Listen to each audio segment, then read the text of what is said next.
Hey guys, welcome to success Dilip. मैं दिलीप कुमार, स्वागत है आपका इस वीडियो में। ये डिस्कस करने वाले हैं आज की अमेजिंग सरकारी नौकरी की नई भर्ती के बारे में, जो कि वैकेंसी निकाली गई है समीर की तरफ से। समीर बोलते हैं इसे, SAMEER, यानी कि society for applied microwave electronics engineering and research, जो कि totally ministry of electronics and IT के फील्ड में आता है, मिनिस्ट्री ऑफ IT। तो यहीं से सरकारी नौकरी की नई वैकेंसीज निकल चुकी है, जो कि ऑल इंडिया के कैंडिडेट अप्लाई कर सकते हैं। बहुत अच्छी खासी डिपार्टमेंट है ये। जैसे ECIL है ना, electronic corporation of India limited हो गया, C हो गया, CDEC हो गया, इस प्रकार से ही है Sameer, society for applied microwave. Then यही है दिक्कत, डिपार्टमेंट जो है microwave electronics engineering and research पे ज़्यादा वर्क करती है। टोटली गवर्नमेंट ऑफ इंडिया के अंदर में आती है, तो मौका मत छोड़िएगा। अलग अलग ट्रेड, अलग अलग ब्रांच के लिए वैकेंसीज है। मैक्सिमम ITI वालों के लिए वैकेंसीज निकाली गई है। देन डिग्री है, डिग्री में बीटेक है, BE BTech और MTech के कैंडिडेट अप्लाई कर सकते हैं। चलिए डिटेल नोटिफिकेशन वाइज डिस्कस करते हैं कौन कौन से कैंडिडेट एलिजिबल है अप्लाई करने के लिए। Eligibility condition, selection process, application process क्या होगा, मौका मत छोड़िएगा। स्टार्ट करते हैं। आगे बढ़ने से पहले चैनल पे नए सब्सक्राइब करके बेल आइकन को प्रेस कर दें। आप जितने भी ITI वाले स्टूडेंट हैं अपना ट्रेड कमेंट कीजिए, ताकि आपको रिप्लाई मिल जाएगी कि आप एलिजिबल अप्लाई करने के लिए या फिर एलिजिबल नहीं। चलिए करते हैं शुरू। सो डियर, ये है आपका official notification, society for applied microwave electronics engineering and research, इसी डिपार्टमेंट से वैकेंसीज है। ये 2025 की चौथी वैकेंसीज है। रिक्रूटमेंट ऑफ कॉन्ट्रैक्ट पोजीशन है, तो सरकारी नौकरी, बट परमानेंट सरकारी नौकरी नहीं है। एक प्रकार की प्राइवेटाइजेशन की नौकरी है, यानी कि कॉन्ट्रैक्ट बेसिस पे। जैसे ECIL में निकल रही है ना कॉन्ट्रैक्ट बेसिस पे, उसी प्रकार से इसमें भी कॉन्ट्रैक्ट बेसिस पर ही वैकेंसीज निकाली गई है। चलिए इंस्ट्रक्शंस को रीड करते हैं। अलग अलग लेवल की पोस्ट है, ज़्यादा कोई वैकेंसी भी नहीं निकाली गई है। बहुत बड़ी बड़ी पोस्टें ऐसा कुछ है नहीं, लेकिन निकाली गई है तो बताना तो पड़ता है। जो भी कैंडिडेट एलिजिबल होंगे अप्लाई करेंगे, जिसकी लक अच्छा होगा, क्योंकि एक एक पोस्ट में सिलेक्शन किसका होगा, जिसका लक अच्छा होगा उसी का होगा। RF की माइक्रो पोस्ट में पोस्ट पे, रिसर्च में है, रिसर्च साइंटिस्ट में, प्रोजेक्ट असिस्टेंट में, PA की पोस्ट पर। फिर आपकी है project technician, project technician, project technician. जो ITI की पोस्ट है वो प्रोजेक्ट टेक्नीशियन की वैकेंसीज निकाली गई है, जहाँ पर fitter, Turner, machinist and ATC post पर वैकेंसीज है।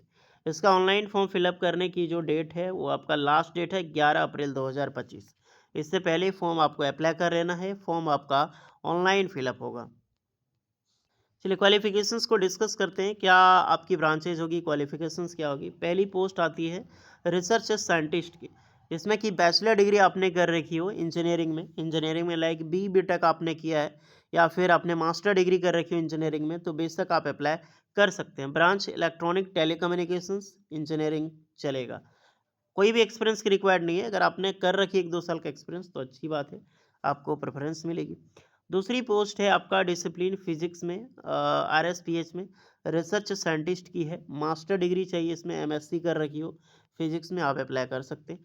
अदरवाइज आपने BE BTech इलेक्ट्रिकल इंजीनियरिंग, जो फिजिक्स इंजीनियरिंग होता है, IIT NIT से किया है, अप्लाई कर सकते हो। नेक्स्ट है प्रोजेक्ट असिस्टेंट की पोस्ट है। प्रोजेक्ट असिस्टेंट में BSc अप्लाई कर सकता है, BSc फिजिक्स है तो बिल्कुल आप एलिजिबल हैं अप्लाई करने के लिए।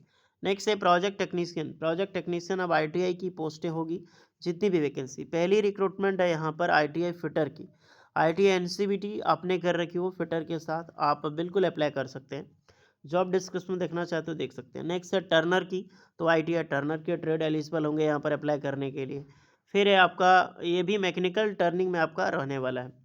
नेक्स्ट है मशीनिस्ट की, तो ITI मशीनिस्ट ट्रेड के कैंडिडेट यहाँ पर अप्लाई कर सकते हैं।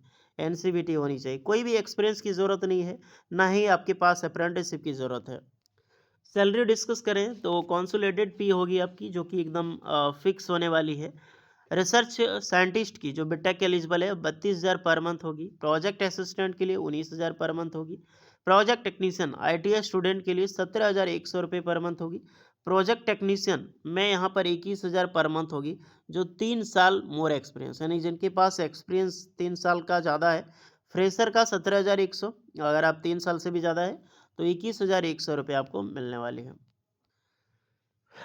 पोस्ट के हिसाब से एज लिमिट 18 से 30 साल होगा रिसर्च साइंटिस्ट का, और project assistant and project technician 18 से 25 साल। प्रोजेक्ट टेक्नीशियन B जिसका 3 साल से भी ज़्यादा एक्सपीरियंस, 18 से 35 साल आपकी एज लिमिट होगी।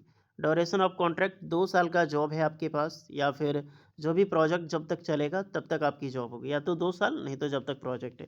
स्क्रीनिंग टेस्ट आपका written exams and screening test होगा और उसी के बेसिस पे आपका सिलेक्शन होने वाला है।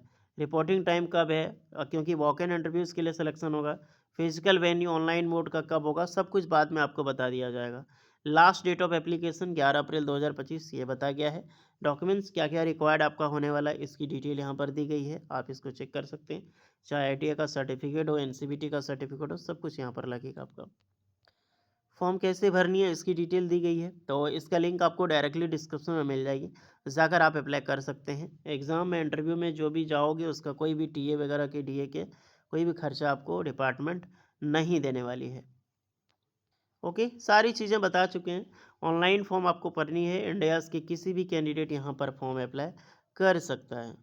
चलिए फॉर्म की मैं बात करूँ तो फॉर्म आपको यहीं से अप्लाई करना है, जैसे कि रिसर्च साइंटिस्ट का फॉर्म आपको, फिजिक्स का, फिर आपको project technician, fitter, Turner, machinist, जिसमें भी आप एलिजिबल मान लीजिए आप इसमें अप्लाई करना चाहते हैं, यहाँ पे डिटेल भी चेक कर सकते हैं। और फॉर्म अप्लाई करने के लिए सबसे पहले रजिस्ट्रेशन करना होगा, उसके बाद आपको लॉगिन करना होगा, देन आप फॉर्म अप्लाई यहाँ पे करने की प्रोसेस आपकी शुरू हो जाएगी डियर। तो सही है, अप्लाई कीजिए। कोई डाउट होगा आप लोग में से कमेंट करके बताइएगा ज़रूर। मौका अच्छा है, सरकारी नौकरी है, 2 साल का ही सही बट अच्छा सैलरी के साथ मिल रही है, तो छोड़िएगा मत। मिलते हैं नेक्स्ट वीडियो में, तब तक के लिए जय हिंद।